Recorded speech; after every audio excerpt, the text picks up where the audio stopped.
Hey guys, welcome to the Pisces new moon heart opening copycat flow. That's what I'm gonna call it.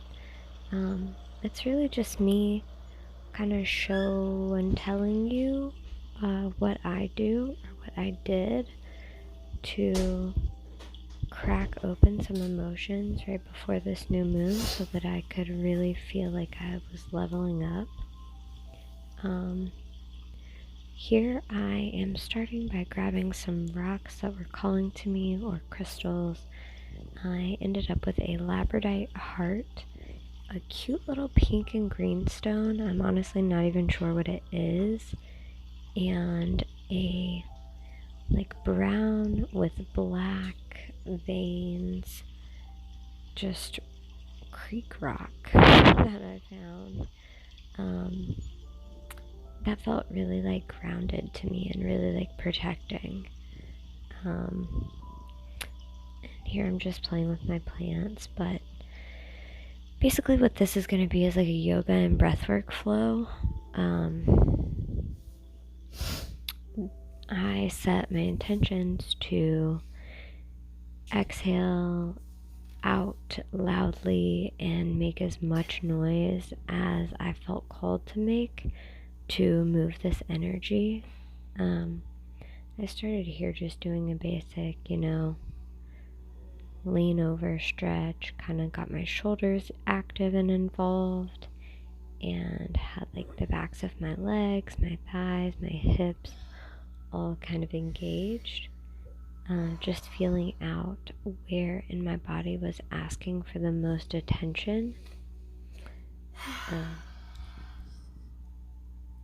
But yeah, like I said, I set the intention to move through this energy as quickly as it would allow.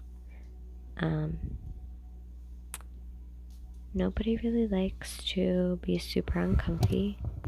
I personally am very good at thinking about my feelings and have room for improvement on feeling the feelings.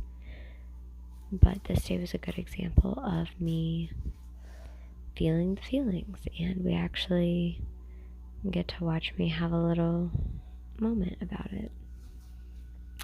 So I started with just a cute little stretch all the way up to the sky, walked down into a tabletop, and if you're doing yoga with a hoodie, this is a silly side note, but always put the hood up, because otherwise it's impeding your posture and it's blocking your spine from all the movement that it could be doing.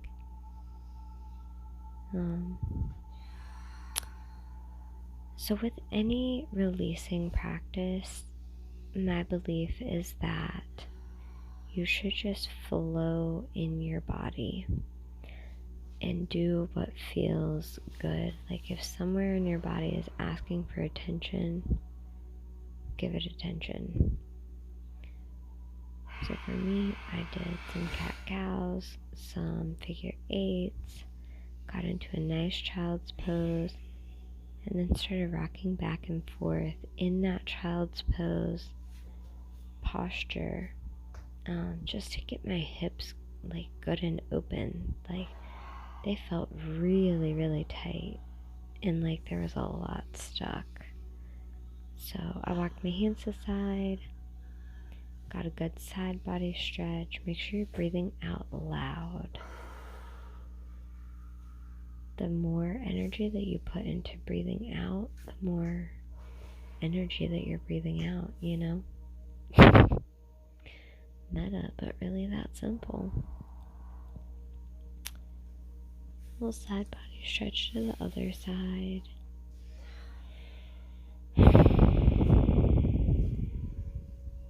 Something that was neat I noticed in this practice was that because I had done so much breathing before I got to the moment where I pushed up into a downward dog, my downward dog was actually able to keep my heels on the ground, which is pretty impressive right now because I have not been able to do that on the first try. in my practice in a hot minute, so I think that the breathing out the energy so forcefully, there's really something to it. So here I'm just following my body and what feels good. A lot of things feel crunchy and sticky, and I was really just trying to uncrunch and unstick those things. That's usually where, if something feels crunchy or sticky or tight or just like it doesn't want to move, it's because something's stuck there. So one time I dated someone who said move a muscle, change a thought, and that really stuck with me because it's kind of true. You just get it untrapped. So because I was doing so much hip work, I did a cute little pigeon pose with a lot of breathing. This was unlocking a lot for me. The only safety tip really for pigeon pose is you guys want to make sure your foot is flexed so that you keep your knees protected.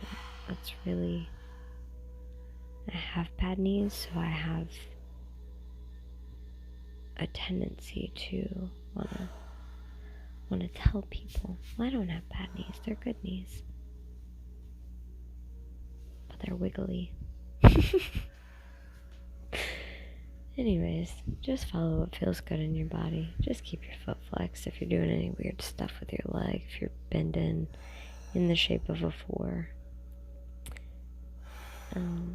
Here I get a little carried away with the breathing, and it felt so good. I felt like the ocean, just moving so much energy in and out, up and out. You can always imagine too, anytime you're in your body, like here, I can imagine that the energy was coming up from my tailbone, through my spine, maybe funneling out of my hip towards my tailbone, and then up my spine and out through the breath.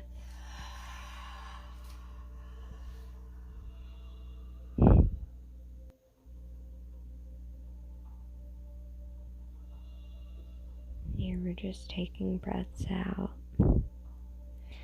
and in, and just being with the breath through this entire practice. Be with your breath and in your body. So just feeling where it's at, noticing. So here I noticed that the stretch I was doing actually didn't feel that good. It felt kind of weird. But I tested it out on the other side. It felt a little better. But that's the fun thing about being in your body, is you just get to notice different things. So here, because I'd done so much front body work with being face down and opening my hips that way, I did a nice bridge pose here to get some support from my back body. Really tighten my glutes and stretch my psoas, and got to feel really supported by myself, which I find is really important when you're flowing and following what feels good to your body, to try to incorporate a little creativity, a little support, and a lot of just nourishing, just finding the crunchy and getting it out. Here I'm just wiggling the way it feels good. And I'm going to come into a reclined butterfly pose, and I want to go ahead and start talking about it because that to me is a very vulnerable pose that brings up a lot for me emotionally. When I've been really diligent in my hip work, like in this quick practice. And so I sink into it and start to just gently rub the insides of my thighs, like, we're here, we did it, kind of get them desensitized, because it's a position that I often want to just close my whole self up. And so as I'm doing that, I actually remembered something that happened, an experience that I had, that I thought, I need to share this right now with someone. And then here, I'm talking myself into feeling the feelings.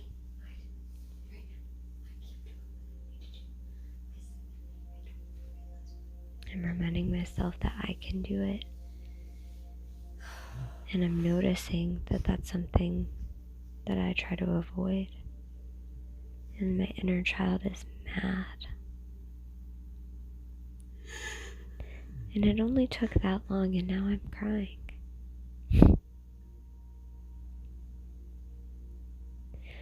But the thing about it is that's why this work is so fun and important. And I say fun because now I know things about myself that I didn't know before I had this moment. Now I know that there were some things that hurt me that I hadn't addressed, and I got to hold space for myself because I caught a pattern, right? I got up because as soon as I thought it, I thought, I need to share this insight with the person that also experienced it with me. And the bargaining that I did with myself, or not even bargaining, it kind of felt like that in the moment though, was that, no, I get to do this for me. I come first. My healing comes first. I can share that with them later, but I have to feel this feeling right now. I have to feel this. I have to be okay with the fact that it feels yucky. And it was just fascinating to me because how many times do we do that? If you're aligned to me in any way, shape, or form, you're probably a chronic overthinker just like me. And it's really easy to intellectually understand your feelings, but feeling them, it's a different experience. But the fun thing about having it filmed is you realize just how short it is. It took me 3 minutes to move through 3 different memories that all held some form of trauma that I got to go all the way back to my inner child to heal. And it's interesting for me to notice because I always know who had the base of the trauma by how I react. So here I got Leo, my stuffed animal, and I'm holding him. And something interesting that as I am watching this back I noticed is that I held Leo by my heart at first, and then I moved him down to my solar plexus. And that's just interesting to notice, like where are we feeling the most vulnerable? And I gave myself so many hugs because, I'm showing up. I did the work. I'm showing up. I need to make my inner child feel safe. And giving myself hugs is really helpful in doing that. So I don't know. This whole video feels kind of like take it if you want it.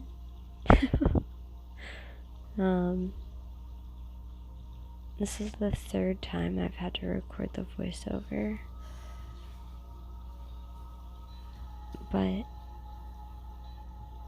here's what I'll say. It's worth it.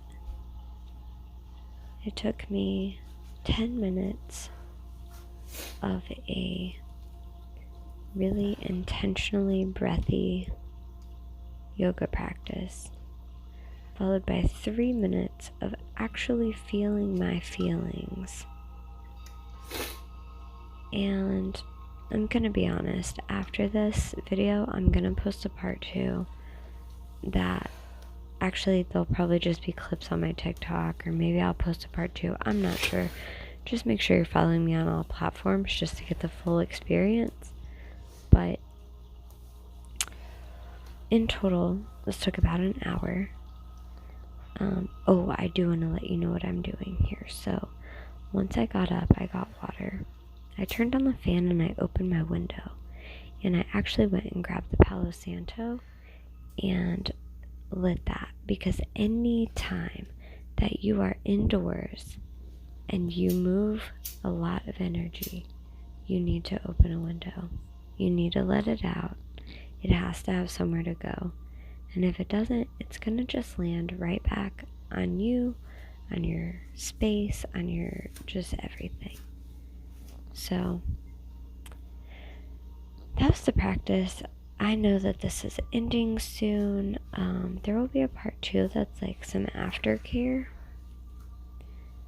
But just be gentle with yourself, you know? Treat yourself like you'd treat a little baby.